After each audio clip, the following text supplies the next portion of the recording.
그들은 이름도 선택권도 없이 끌려갔습니다. 죽어서조차 돌아오지 못한 조선 청년들. 하지만 일본은 지금도 침묵합니다. 이 잔혹한 진실을 왜 아무도 말하지 않는 걸까요? 안녕하세요.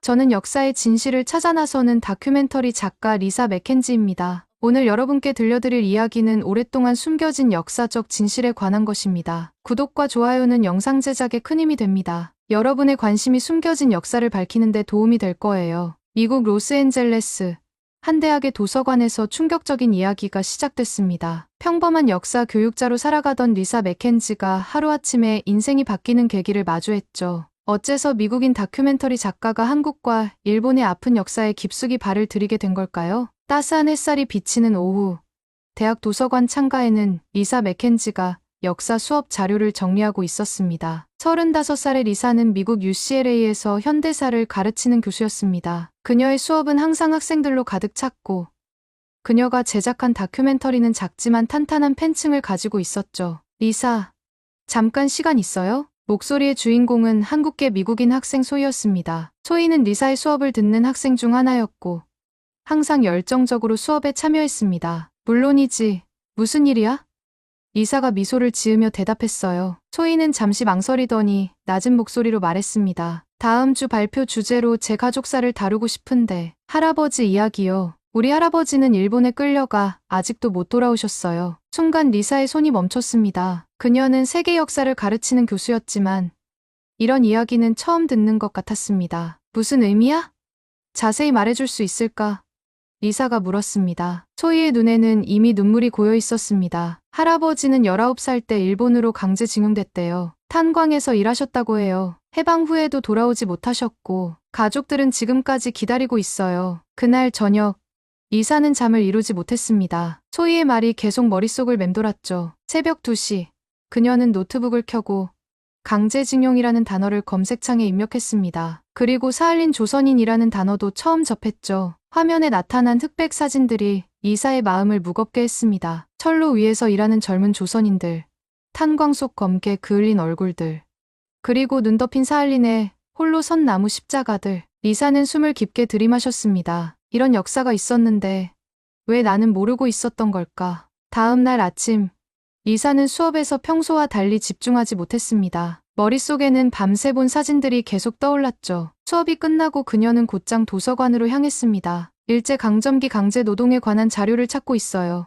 리사가 사서에게 물었습니다. 사서는 잠시 생각하더니 도서관 구석에 있는 작은 섹션을 가리켰습니다. 그곳에는 얇은 몇 권의 책만이 꽂혀 있었죠. 1시간, 2시간. 리사는 책장을 넘기며 점점 더 깊은 충격에 빠져들었습니다. 이름 없이 사라진 수많은 젊은이들, 강제로 끌려간 소녀들, 귀향하지 못한 영혼들의 이야기가 그녀의 마음을 아프게 했습니다. 그들은 왜 돌아오지 못했을까?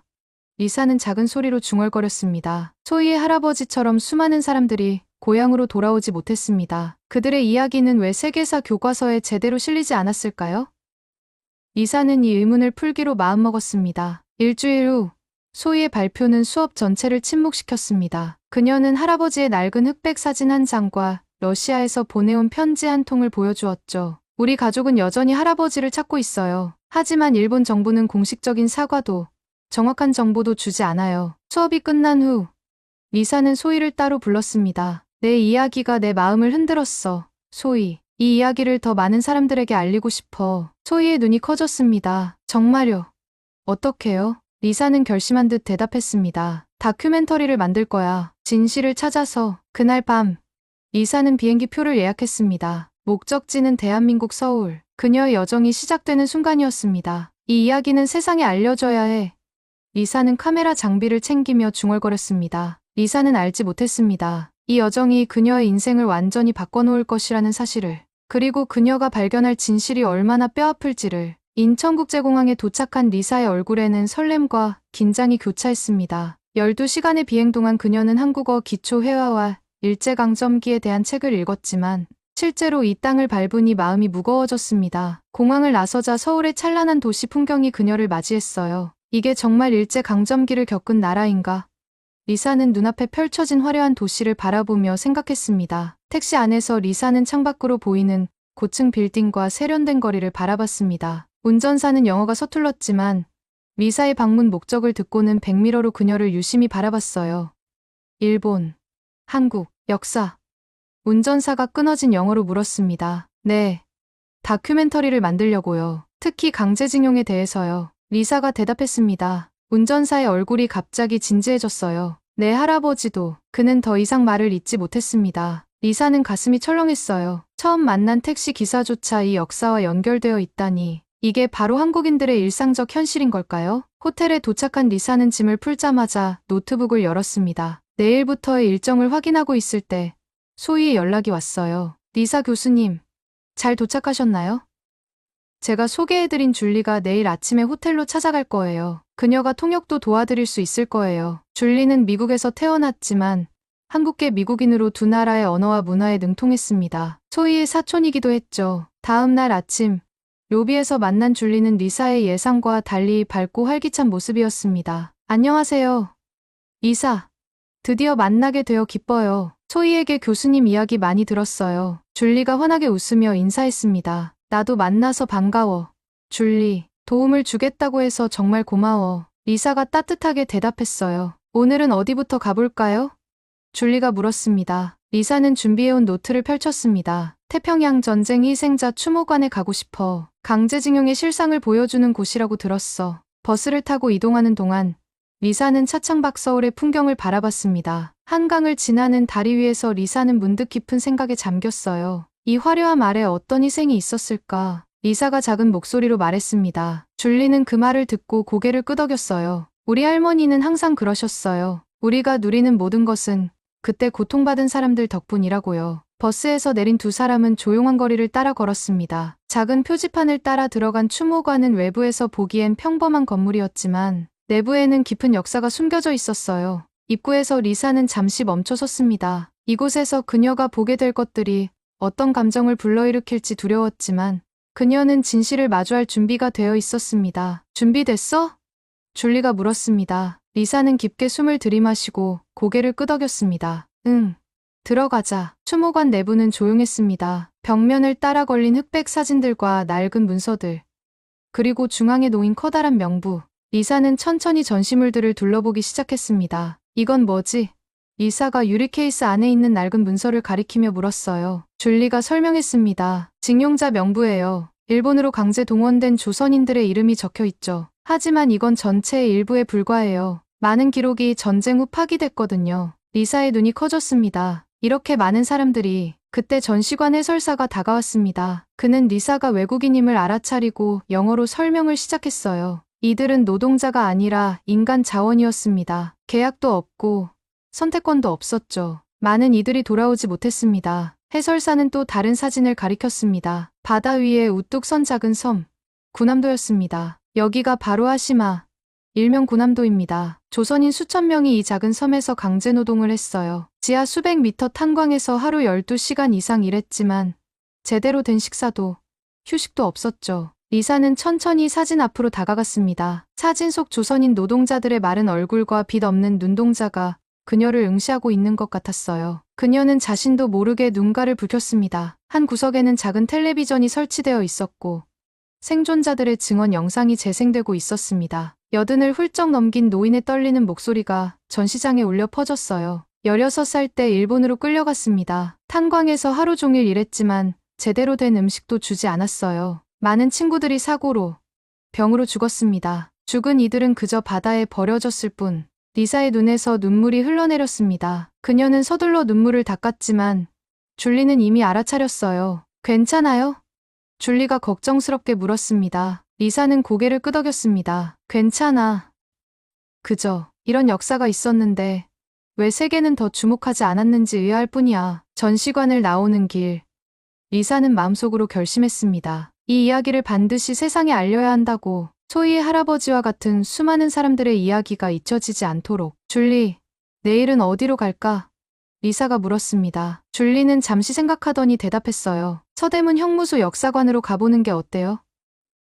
일본의 식민 지배가 어떠했는지 더 잘 이해할 수 있을 거예요. 리사는 고개를 끄덕였습니다. 그녀의 여정은 이제 막 시작되었을 뿐이었습니다. 그녀는 이 땅의 아픔을 기록하고 세상에 알리겠다는 결심을 다시 한번 다졌습니다. 그것이 그녀가 할 수 있는 최선의 일이었으니까요. 다음 날 아침, 리사는 서대문 형무소로 향했습니다. 택시 안에서 그녀는 지난밤 추모관에서 본 이미지들을 떠올렸습니다. 마른 얼굴의 조선인 노동자들, 그들의 빛 없는 눈동자가 아직도 마음에 남아있었죠. 여기가 서대문 형무소예요.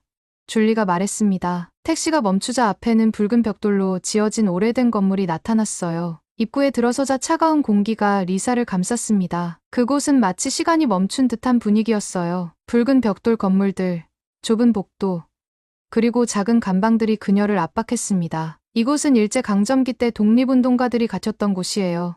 줄리가 설명했습니다. 수천 명의 한국인들이 여기서 고문받고 죽었죠. 리사는 조용히 전시물들을 둘러보기 시작했습니다. 벽에는 당시 사용된 고문 도구들과 그 사용법을 설명하는 그림이 걸려 있었어요. 물고문, 전기고문, 손톱 밑에 대나무를 넣는 고문. 리사는 몸서리를 쳤습니다. 이런 짓을 어떻게... 그녀는 중얼거렸습니다. 가장 충격적인 곳은 여성 독립운동가 유관순 열사의 감방이었습니다. 좁은 공간, 겨우 한 사람이 누울 수 있는 크기, 창문은 없고 빛도 거의 들어오지 않았어요. 리사는 그 앞에서 한참을 침묵했습니다. 19살의 어린 소녀가 이곳에서 고문받다 생을 마감했다니. 감방 앞에는 유관순의 사진과 간략한 생애가 적혀 있었어요. 19, 나와 같은 나이야.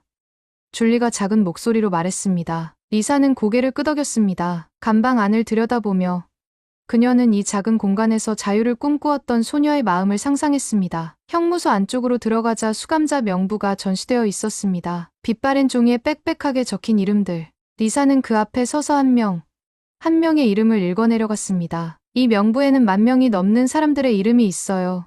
줄리가 말했습니다. 하지만 실제로는 더 많은 사람들이 이곳에 갇혔다고 해요. 기록되지 않은 사람들도 많으니까요. 대형 전시실에는 일제 강점기의 실상을 보여주는 사진들이 전시되어 있었습니다. 거리에서 강제로 잡혀가는 조선인들, 일본어만 사용하도록 강요받는 학교 교실, 자신의 성씨를 일본식으로 바꾸도록 강요받는 장면들. 일본은 조선인의 정체성을 완전히 지우려 했어요. 줄리가 설명했습니다. 언어, 이름, 문화, 모든 것을 빼앗으려 했죠. 리사는 천천히 고개를 끄덕였습니다. 그녀는 자신의 카메라를 꺼내 사진을 찍기 시작했습니다. 이 모든 것을 기록해야 했어요. 세상이 알아야 했습니다. 여기서 수천 명이 고문당하고 죽었어. 근데 일본은 아직도 사과하지 않았어. 줄리의 목소리에는 깊은 슬픔이 묻어 있었습니다. 리사는 돌아서서 줄리를 바라봤습니다. 왜 일본은 사과하지 않는 거야? 줄리는 잠시 생각하더니 대답했어요. 그들에게는 그것이 사과할 일이 아니라 불가피한 전쟁 상황이었다고 생각하나 봐요. 하지만 우리에게는, 우리의 할아버지, 할머니들에게는 너무나 큰 상처였죠. 형무소를 나오는 길. 리사는 마지막으로 방문자 노트에 자신의 생각을 적었습니다. 오늘 나는 숨겨진 역사를 만났다. 이름 없이 사라진 영혼들. 그들의 이야기는 반드시 전해져야 한다. 리사 맥켄지. 밖으로 나오자 따스한 햇살이 그들을 맞이했습니다. 그 따스함이 리사의 마음속 무거움을 조금은 덜어주는 것 같았어요. 다음은 어디로 갈까요?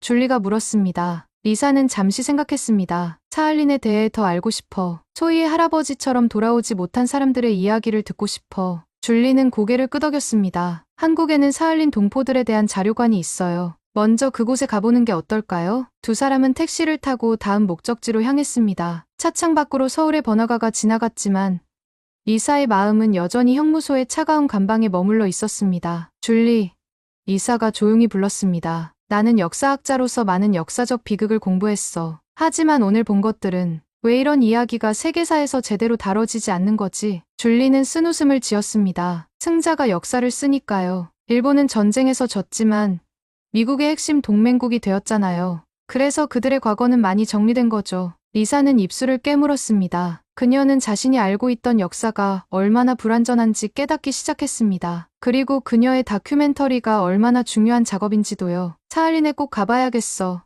리사가 결심한 듯 말했습니다. 소희의 할아버지와 같은 사람들의 이야기를 직접 들어야겠어. 줄리는 리사를 바라보며 미소 지었습니다. 교수님은 한국인이 아니지만 우리 역사에 이렇게 관심을 가져주셔서 정말 감사해요. 리사는 고개를 저었습니다. 이건 단지 한국의 역사가 아니야, 줄리. 이건 인류의 역사야. 그리고 잊혀진 이름들을 기억하는 건 우리 모두의 책임이지. 택시가 사할린 동포 자료관으로 향하는 동안 리사는 자신의 카메라에 담긴 사진들을 훑어보았습니다. 그녀는 이 모든 이야기를 세상에 전하기로 다짐했습니다. 잊혀진 이름들이 다시 불리게 하기 위해서요. 사할린 동포 자료관은 생각보다 작은 건물이었습니다. 리사와 줄리는 입구에서 잠시 멈춰 섰습니다. 문 위에는 돌아오지 못한 이들을 기억합니다라는 문구가 한글과 영어로 적혀 있었습니다. 여기 올 줄 몰랐어요.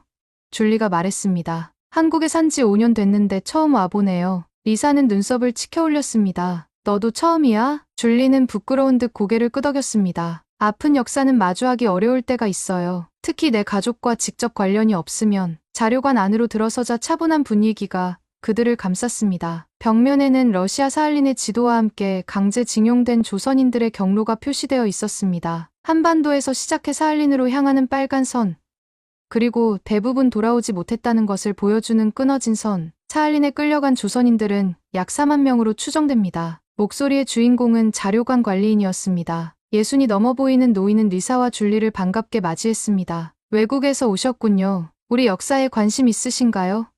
그가 영어로 물었습니다. 리사는 고개를 끄덕였습니다. 다큐멘터리를 만들고 있어요. 사할린에 끌려간 조선인들의 이야기를 세계에 알리고 싶습니다. 노인의 눈에 순간 빛이 스쳤습니다. 정말 고맙습니다. 많은 사람들이 이 이야기를 모르고 있어요. 그는 리사와 줄리를 전시장 안쪽으로 안내했습니다. 벽면에는 사할린에서 찍은 흑백 사진들이 걸려 있었습니다. 눈 덮인 황량한 풍경, 열악한 환경에서 일하는 사람들, 그리고 임시 거처로 보이는 허름한 오두막들. 대부분의 조선인들은 탄광이나 벌목장에서 일했습니다. 극한의 추위 속에서요. 노인이 설명했습니다. 전쟁이 끝난 후에도 소련과 일본 사이의 정치적 문제로 돌아오지 못했죠. 리사는 천천히 발걸음을 옮기며 사진들을 살펴봤습니다. 그녀의 시선을 사로잡은 것은 한 장의 낡은 사진이었습니다. 얼굴이 희미하게 보이는 젊은 남성이 자작나무 옆에 서 있었습니다. 이분은 누구인가요? 리사가 물었습니다. 노인은 그 사진을 오래 바라보았습니다. 김영수라는 분입니다. 19살 때 사할린으로 끌려가셨죠. 이 사진은 그가 30살 때 찍은 유일한 사진입니다. 그 후로는 소식이 끊겼습니다. 리사는 숨을 깊게 들이마셨습니다. 소희 할아버지와 같은 나이에 끌려갔다니. 그리고 김영수라는 이름. 어딘가 익숙했습니다. 소희 할아버지 이름도 김영수였어. 리사가 중얼거렸습니다. 줄리의 눈이 커졌습니다. 정말요? 그럼. 노인이 그들의 대화를 듣고 다가왔습니다. 혹시 그 김영수 씨의 가족을 아시나요? 리사는 고개를 끄덕였습니다. 제 학생 중 한 명이 할아버지를 찾고 있어요. 할아버지 이름이 김영수인데 19살 때 사할린으로 끌려가셨대요. 노인의 표정이 복잡해졌습니다. 정말 그렇다면 혹시 사진을 가지고 계신가요? 리사는 자신의 노트북을 꺼냈습니다. 소희가 발표 때 보여준 할아버지의 사진을 저장해두었던 것이죠. 그녀는 사진을 노인에게 보여주었습니다. 노인은 사진을 오래 바라보았습니다. 그의 손이 미세하게 떨렸습니다. 맞습니다. 이분이 김영수 씨입니다. 제가 그분을 알았습니다. 리사와 줄리는 서로를 바라보았습니다. 이것은 기적 같은 우연이었습니다. 그분에 대해 더 알려주실 수 있나요? 리사가 조심스럽게 물었습니다. 노인은 고개를 끄덕였습니다. 김영수 씨는 사할린에서 오랫동안 생존했습니다. 저는 그분의 아들입니다. 하지만 아버지는 한국에 있는 가족에게 돌아가지 못했습니다. 소련 붕괴 직전에 돌아가셨거든요. 리사의 눈에서 눈물이 흘러내렸습니다. 이것은 단순한 역사적 사실이 아니었습니다. 실제 가족들의 이야기였습니다. 소희에게 이 사실을 알려줘야 해. 리사가 줄리에게 말했습니다. 노인은 리사의 손을 꼭 잡았습니다. 제발 이 이야기를 세상에 알려주세요. 아직도 많은 가족들이 서로를 찾고 있습니다. 일본은 이 역사에 대해 침묵하고 있지만 우리는 잊지 않았습니다. 리사는 고개를 끄덕였습니다. 꼭 그렇게 하겠습니다. 약속드릴게요. 김영수 씨의 아들인 김민호와의 만남은 리사의 다큐멘터리의 큰 전환점이 되었습니다. 그는 소희의 가족과 연락을 취하고 싶어 했고, 리사는 그 가교 역할을 하기로 했습니다. 사할린에 직접 가보셔야 합니다. 김민호가 말했습니다. 이곳 전시관의 사진만으로는 그 현실을 다 담을 수 없어요. 아직도 많은 한국인 후손들이 그곳에 살고 있고, 1세대 강제징용자들의 무덤도 있습니다. 리사는 줄리와 함께 그날 저녁 사할린행 비행기표를 예약했습니다. 그들의 여정이 더욱 깊어지고 있었습니다. 사흘 후 리사와 줄리는 러시아 사할린에 도착했습니다. 공항에 내리자마자 그들을 맞이한 것은 뼈를 애는 듯한 차가운 바람이었습니다. 이렇게 추운데 어떻게 살았을까? 줄리가 몸을 떨며 말했습니다. 김민호가 소개해준 현지 가이드 안나가 그들을 맞이했습니다. 안나는 사할린에서 태어난 한국계 3세대였습니다. 환영합니다. 김민호 씨가 연락해 주셔서 알고 있어요. 오늘은 유즈노살린스크 외곽에 있는 한인 묘지부터 방문하시겠어요? 추운 날씨 속에서 그들은 오래된 묘지를 찾아갔습니다. 넓은 벌판에 수백 개의 무연고 비석이 줄지어 서 있었습니다. 많은 비석에는 이름 대신 번호만 적혀 있었습니다. 이곳에 묻힌 많은 분들은 이름 없이 돌아가셨습니다. 안나가 설명했습니다. 가족들에게 알릴 방법이 없었고 돌아갈 수도 없었으니까요. 리사는 카메라를 꺼내 조용히 촬영을 시작했습니다. 그녀의 눈에는 이미 눈물이 고여 있었습니다. 그들은 이어서 과거 조선인들이 일했던 탄광 유적지를 방문했습니다. 지금은 폐광이 되었지만 그 어두운 터널은 여전히 남아 있었습니다. 이곳에서 하루 12시간 이상 일했다고 해요. 안나가 말했습니다. 겨울에는 손이 얼어서 벽에 붙고 여름에는 폭염 속에서 일했죠. 사망률이 매우 높았습니다. 인터뷰를 위해 그들은 현지에 살고 있는 1세대 강제징용 생존자인 이병철 할아버지를 만났습니다. 이제 90이 넘은 이병철 할아버지는 여전히 선명한 기억을 갖고 있었습니다. 16살 때 왔어요. 탄광에서 일하라고 했지. 돌아갈 수 있다고 했는데 거짓말이었어요. 할아버지의 목소리는 떨렸습니다. 해방 후에도 돌아갈 수 없었어요. 소련이 우리를 보내주지 않았거든. 한국에 두고 온 부모님은 날 기다리다 돌아가셨을 거예요. 리사는 할아버지의 이야기를 들으며 깊이 공감했습니다. 그의 눈에는 평생 안고 살아온 슬픔이 깃들어 있었습니다. 일본이 사과하는 걸 들어본 적 있으세요? 리사가 조심스럽게 물었습니다. 이병철 할아버지는 쓴웃음을 지었습니다. 사과.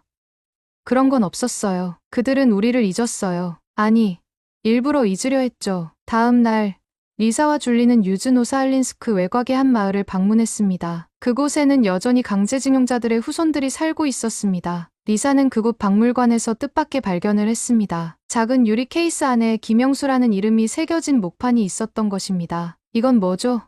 리사가 안나에게 물었습니다. 탄광에서 일할 때 각자의 이름표였어요. 출근할 때 걸고 퇴근할 때 가져가는. 이것이 없으면 누가 죽었는지도 모르니까요. 리사는 그 목판을 오래 바라보았습니다. 소희의 할아버지가 매일 손에 쥐었을지도 모를 유일한 흔적이었습니다. 이걸 촬영해도 될까요? 리사가 물었습니다. 물론이죠. 이 모든 것이 기록되어야 합니다. 안나가 대답했습니다. 한국으로 돌아온 리사와 줄리는 사할린에서의 경험을 정리하기 위해 서울 인사동의 한 전통 카페에 앉았습니다. 리사는 자신이 촬영한 영상을 노트북으로 확인하고 있었고 줄리는 소희와 김민호 사이의 연락을 도왔습니다. 소희가 정말 놀랐대요. 할아버지의 아들을 찾게 될 줄은 꿈에도 몰랐대요. 줄리가 웃으며 말했습니다. 리사는 미소를 지었습니다. 적어도 그들은 이제 할아버지가 어떻게 살았는지 알게 됐어. 그것만으로도 의미가 있어. 그때 옆 테이블에서 소란이 일어났습니다. 일본인 관광객 몇 명이 종업원과 언쟁을 벌이고 있었습니다. 죄송합니다만 손님께서 실수로 컵을 깨뜨리셨으니 비용을 지불하셔야 합니다. 종업원이 영어로 설명했습니다. 일본인 관광객은 얼굴을 붉히며 항의했습니다. 내가 실수한 게 아니라 테이블이 불안정했던 거야. 내 잘못이 아니니 돈을 낼 수 없어. 리사와 줄리는 그 상황을 지켜보았습니다. 테이블은 전혀 불안정해 보이지 않았고 분명히 관광객의 부주의로 인한 사고였습니다. 종업원은 최대한 공손하게 대응했지만 관광객은 계속해서 자신의 잘못을 인정하지 않았습니다. 결국 카페 매니저가 나와 관광객에게 비용을 청구하지 않겠다고 했지만 관광객은 여전히 불만스러운 표정이었습니다. 그들이 카페를 떠나려 할 때 리사는 조용히 일어섰습니다. 실례합니다.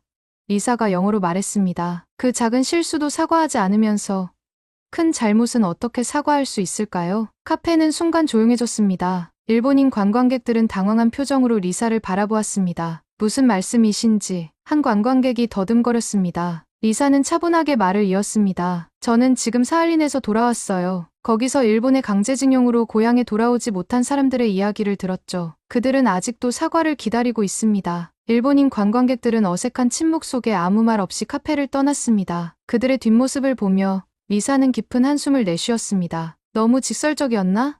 리사가 줄리에게 물었습니다. 줄리는 고개를 저었습니다. 아니요. 가끔은 그런 직설적인 말이 필요해요. 특히 역사를 직시하지 않으려는 사람들에게는요. 카페 매니저가 다가와 리사에게 감사를 표했습니다. 손님 말씀이 맞습니다. 작은 실수도 인정하지 않는 사람들이 어떻게 큰 잘못을 인정할 수 있을까요? 저희 카페에 와주셔서 감사합니다. 그날 저녁, 리사는 호텔 방에서 지금까지 촬영한 영상을 정리했습니다. 서대문 형무소, 사할린의 무덤들, 생존자들의 증언. 그녀는 이 모든 이야기를 어떻게 세상에 전달할지 고민했습니다. 이건 단순한 역사 다큐멘터리가 아니야. 리사가 혼잣말로 중얼거렸습니다. 이건 지금도 계속되고 있는 아픔이야. 다음 날, 리사와 줄리는 천안에 위치한 독립기념관을 방문했습니다. 넓은 부지에 자리한 이 기념관은 한국의 독립운동과 일제강점기의 역사를 종합적으로 보여주는 곳이었습니다. 여기가 한국인들에게는 매우 중요한 장소예요. 줄리가 설명했습니다. 학생들은 거의 다 한 번씩 견학을 오죠. 제3전시관에 들어서자 강제징용, 위안부, 학살 관련 전시물들이 그들을 맞이했습니다. 리사는 이미 많은 자료를 봤지만 그럼에도 불구하고 이곳의 전시물들은 그녀에게 깊은 충격을 주었습니다. 특히 일본군 위안부 코너 앞에서 리사는 한참을 서 있었습니다. 소녀들의 증언, 그들이 겪은 고통의 기록, 그리고 아직도 계속되고 있는 정의를 위한 투쟁. 이분들도 아직 제대로 된 사과를 받지 못했어요. 줄리가 조용히 말했습니다. 매주 수요일마다 일본 대사관 앞에서 시위를 하고 계세요. 몇십 년째요. 리사의 눈에서 조용히 눈물이 흘러내렸습니다. 그녀는 말없이 그 눈물을 닦았습니다. 우리는 잊지 않기 위해 여기에 와요. 줄리가 말했습니다. 사과받기 위해서가 아니라 다시는 당하지 않기 위해서. 리사는 고개를 끄덕였습니다. 그녀도 이제 이해했습니다. 역사를 기억하는 것은 단순히 과거에 머무는 것이 아니라 미래를 위한 교훈을 얻는 일이라는 것을. 전시관을 나오는 길, 한 노인이 리사에게 다가왔습니다. 그는 리사가 외국인임에도 불구하고 이 역사에 관심을 가지고 있다는 사실에 감동한 듯했습니다. 당신이 우리 이야기를 알리고 있다고 들었소. 노인이 서툰 영어로 말했습니다. 고맙소. 리사는 감동했습니다. 제가 해야 할 일을 하는 것뿐입니다. 노인은 주머니에서 작은 태극기 배지를 꺼내 리사에게 건넸습니다. 이걸 가져가시오. 우리의 기억을 함께 나눠주시오. 리사는 그 배지를 받아들며 깊게 고개를 숙였습니다. 그것은 단순한 선물이 아니라 역사의 증인으로서의 책임이었습니다. 나는 한국인이 아니지만 이 진실을 들은 이상 전하지 않으면 안 된다는 걸 느껴요. 리사가 줄리에게 말했습니다. 줄리는 미소를 지었습니다. 그게 바로 교수님이 특별한 이유예요. 자신의 역사가 아니어도 진실 앞에서 침묵하지 않으니까요. 호텔로 돌아가는 길.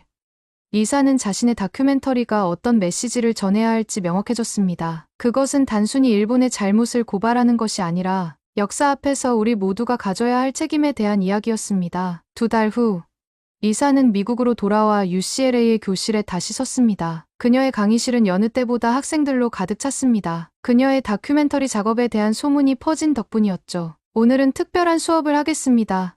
리사가 말했습니다. 지난 2달간 제가 한국과 러시아 사할린에서 조사한 내용을 공유하려고 해요. 리사는 자신이 촬영한 영상의 일부를 학생들에게 보여주었습니다. 서대문 형무소의 차가운 감방들, 사할린의 무연고 묘지들, 그리고 생존자들의 증언. 교실은 깊은 침묵에 빠졌습니다. 영상이 끝나자 한 학생이 손을 들었습니다. 선생님, 일본은 왜 사과하지 않아요? 리사는 잠시 생각에 잠겼습니다. 그리고 천천히 칠판으로 걸어가 한 문장을 적었습니다. 진정한 사과는 피해자가 용서할 때까지 계속되어야 합니다. 리사는 학생들을 향해 돌아섰습니다. 역사는 단순히 과거의 기록이 아닙니다. 그것은 현재를 사는 우리의 책임이기도 해요. 일본이 사과하지 않는 이유에 대해서는 여러 정치적, 사회적 이유가 있겠지만 중요한 것은 우리가 그 역사를 잊지 않는 것입니다. 소희가 교실 뒤에서 미소 지으며 미사를 바라보고 있었습니다. 그녀의 옆에는 러시아에서 온 김민호가 서 있었습니다. 그들은 마침내 서로를 찾은 것이었습니다. 제가 한국에서 만난 많은 사람들은 일본의 사과를 기다리고 있지 않았습니다. 그들은 단지 세계가 그들의 이야기를 알아주기를 바랐어요. 그리고 그 역사가 잊히지 않기를 원했죠. 리사는 자신의 책상으로 돌아가 카메라를 들어올렸습니다. 이것이 제가 할 수 있는 일입니다. 그들의 이야기를 전하는 것. 그들은 이름 없이 떠났고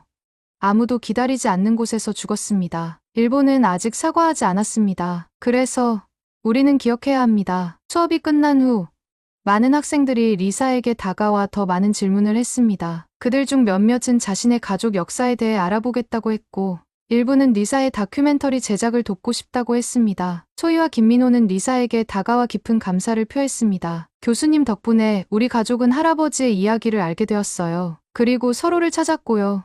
소희가 말했습니다. 리사는 미소 지었습니다. 나는 단지 다리 역할을 했을 뿐이야. 너희들이 진정한 주인공이지. 그날 저녁 리사는 자신의 아파트에서 다큐멘터리의 마지막 편집 작업을 하고 있었습니다. 그녀는 화면 속에서 말하는 자신의 모습을 바라보았습니다. 진실은 아무리 덮으려 해도 결국 사람의 입으로 세상에 드러납니다. 내가 한국을 사랑하게 된 이유는 바로 그 기억을 놓지 않는 그들의 용기였습니다. 나는 한국인이 아니지만 이 진실을 알게 된 이상 침묵할 수 없었습니다. 리사는 마지막 장면을 편집하며 자신이 찾은 진실이 많은 사람들에게 전해지기를 바랐습니다. 그리고 그 진실이 언젠가는 진정한 화해로 이어지기를 희망했습니다. 기억하는 것이 치유의 시작입니다. 그리고 우리 모두는 그 기억의 증인이 되어야 합니다. 그녀의 다큐멘터리는 단순한 역사 기록물이 아니라 인류가 반복하지 말아야 할 비극에 대한 경고이자 아직도 끝나지 않은 아픔에 대한 증언이었습니다. 리사는 편집을 마친 후 스크린 앞에 가만히 앉아 있었습니다. 창밖으로 보이는 로스앤젤레스의 밤하늘은 평화로웠지만 그녀의 마음속에는 사할린의 차가운 바람과